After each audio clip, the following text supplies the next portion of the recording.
Salut à tous, c'est Loïc, bienvenue sur Super 5. Alors aujourd'hui on se retrouve pour une nouvelle vidéo de la série Le Jour Où. Et aujourd'hui c'est le jour où j'ai conduit une Ferrari F430. Alors la Ferrari F430, donc c'est la remplaçante de la 360 Modena. Elle existe en boîte F1 et en boîte manuelle, mais hyper rare en boîte manuelle. Alors le nom F430 déjà, donc F pour Ferrari tout simplement, et 430 puisqu'elle est équipée d'un V8 4 litres 3 tout simplement. Donc V8 de 490 chevaux pour 465 Nm de couple. Et un poids de 1350 kg, donc elle est assez légère finalement. Le 0 à 100 est abattu en 4 secondes, vitesse max 315 km/h, et donc c'est une berlinette de place à moteur central arrière. Alors elle ressemble beaucoup à la 360 Modena, puisque c'est son évolution. Elle aussi a été dessinée par Pininfarina, comme beaucoup de Ferrari. Alors par rapport à la 360, sur la F430, on voit notamment l'arrivée du Launch Control, donc c'est le petit bouton qui permet de faire des départs canons, et aussi du fameux magnétino sur le volant qui permet de sélectionner les différents modes de conduite. La boîte F1 a également été améliorée par rapport à la Modena, et on trouve aussi sur la F430 des freins en carbone céramique en option. Alors d'ailleurs attention, parce que ça coûte un bras à changer les freins carbone céramique. Alors par contre ce qui est cool, c'est qu'elle est équipée d'une chaîne de distribution, donc du coup ça fait déjà un coût en moins au niveau d'entretien, puisqu'il n'y a pas de courroie à changer. Elle existe aussi en version Spider, qui est la version cabriolet, et aussi une version sportive, la 430 Scuderia, et oui, on perd le F, qui fait 510 chevaux, qui a subi plusieurs améliorations, mais on en reparlera plus tard dans une prochaine vidéo. Et la Scuderia existe aussi en cabriolet avec la Scuderia Spider 16M. Ma Ferrari préférée, limitée à 499 exemplaires, mais là aussi on en parlera dans une prochaine vidéo. Alors ici dans cet essai, c'était une F430 toute simple, rouge, équipée d'une boîte F1, et j'ai pu en prendre le volant parce que j'avais gagné un jeu sur Facebook. Alors c'était pas la première fois que je pilotais une F430, j'en avais déjà conduit une sur circuit quand j'étais beaucoup plus jeune. J'avais pas trop d'expérience, bon j'ai une petite vidéo mais bon je vous l'ai pas mis, parce que je pense que celle-ci est plus intéressante. L'autre voilà, c'était un stage de pilotage, vous savez comment ça se passe, c'est assez rapide, on arrive, on monte dans la voiture, on n'a pas le temps de faire une photo, qu'on part faire nos tours. Voilà, bon c'était génial, mais voilà, je préfère me concentrer sur cette vidéo-là, où là c'était sur route ouverte. Donc je vous laisse regarder la vidéo et on en reparle après.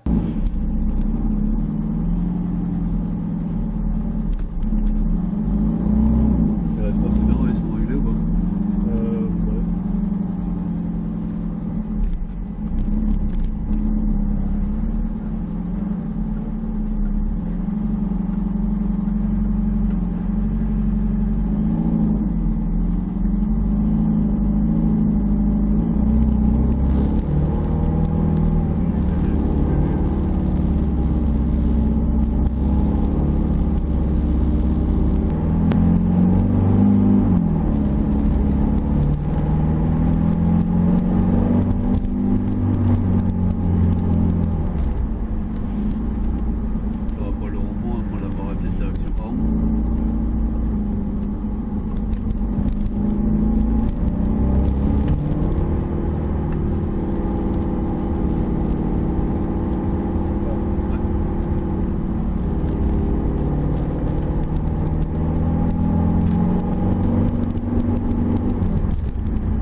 tu fais les deux points, enfin les deux palettes en même temps.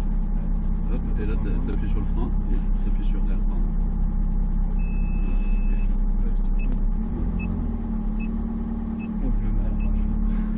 Oh, t'inquiète.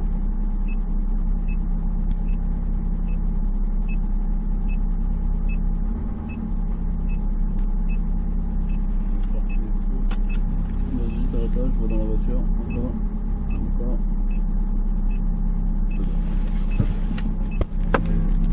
En mort, tac, frein en main, et tu peux couper.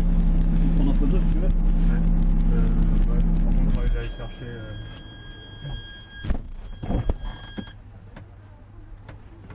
Voilà, donc super expérience de conduite de cette F430. Donc voilà, donc au départ, on est parti en ville, j'étais même carrément en mode tout automatique. Et après, donc on a commencé à se lancer sur la voie rapide. Et là, donc j'ai commencé à passer en manuel. Donc quand on est en mode automatique, dès qu'on touche les palettes, on repasse en manuel. Et là, donc j'ai emmanché une petite pointe sympa. Et donc la F430, c'est top parce que ça pousse fort. Voilà, il y a quand même 490 chevaux. La voiture est assez légère, simple embrayage, donc du coup, paf, là, on sent vraiment un coup de pied au cul, ça tape. Donc là, c'est vraiment ce que j'aime. Le son de la F430 est plus rauque que celui de la 360. Celui de la 360 est un peu plus métallique, un peu plus aigu. Là, c'est vraiment plus rauque, plus rageur. Donc pour moi, il n'y a pas besoin de changer l'échappement en fait. Sur une F430, je trouve qu'il est très bien d'origine. Pas besoin d'échappement inox ou quoi que ce soit. Par contre, sur la 360, effectivement, là, je pense que c'est nécessaire. Donc voilà, super son, super performance. On a un embrayage qui claque. Donc vraiment génial à conduire, la F430. Et voilà, après, comme dans toute Ferrari, on ressent tout. On ressent vraiment tous les petits trucs de la route. On a une conduite vraiment très précise, la voiture on l'emmène où on veut, elle est vraiment collée. Alors quand j'y est vraiment collée, à un moment, je sais pas si vous voyez dans la vidéo, j'ai quand même fait, parce que la route était légèrement grasse à un endroit vers un rond-point, alors ça arrive souvent, parce que souvent c'est des camions qui perdent un peu de gasoil ou des choses comme ça, donc généralement dans le rond-point avec ce genre de voiture, faut faire gaffe, ça peut être gras. Et là en sortie de rond-point, j'ai une petite perte d'adhérence à un moment, j'ai peut-être accéléré un peu trop fort à un moment. Donc tout de suite, hop, on relâche le pied, hop, elle se replace, impeccable. Enfin voilà, je me suis vraiment bien fait plaisir avec. Voilà, donc pour moi, parmi toutes les Ferrari que j'ai essayé, la F430, c'est vraiment une des plus plaisantes à conduire, grâce au simple embrayage notamment. Alors par contre, par rapport à la 360, je préfère le design de la 360, personnellement. Hein, ça, c'est mes goûts perso. Je trouve que c'est plus fluide, c'est plus sympa. Alors c'est pas parce que j'en ai une, hein, mais je trouve que la 360 au niveau design vieillit mieux que la F430. Mais par contre, la F430 est plus plaisante à conduire. Donc en fait, pour moi, dans l'idéal, il faudrait une F430 avec une carrosserie de 360. Et là, ça serait top. Bref, donc voilà pour cette expérience de conduite de la F430 qui était vraiment sympa. Donc si vous avez aimé cette vidéo, n'hésitez pas à laisser un pouce bleu. N'hésitez pas aussi à vous abonner si ce n'est pas déjà fait. Et à activer la petite cloche pour être au courant dès que je mets une nouvelle vidéo. N'oubliez pas que je suis aussi sur Facebook, Instagram et Twitter. Et on se retrouve à très bientôt dans toute berzingue. Allez, salut!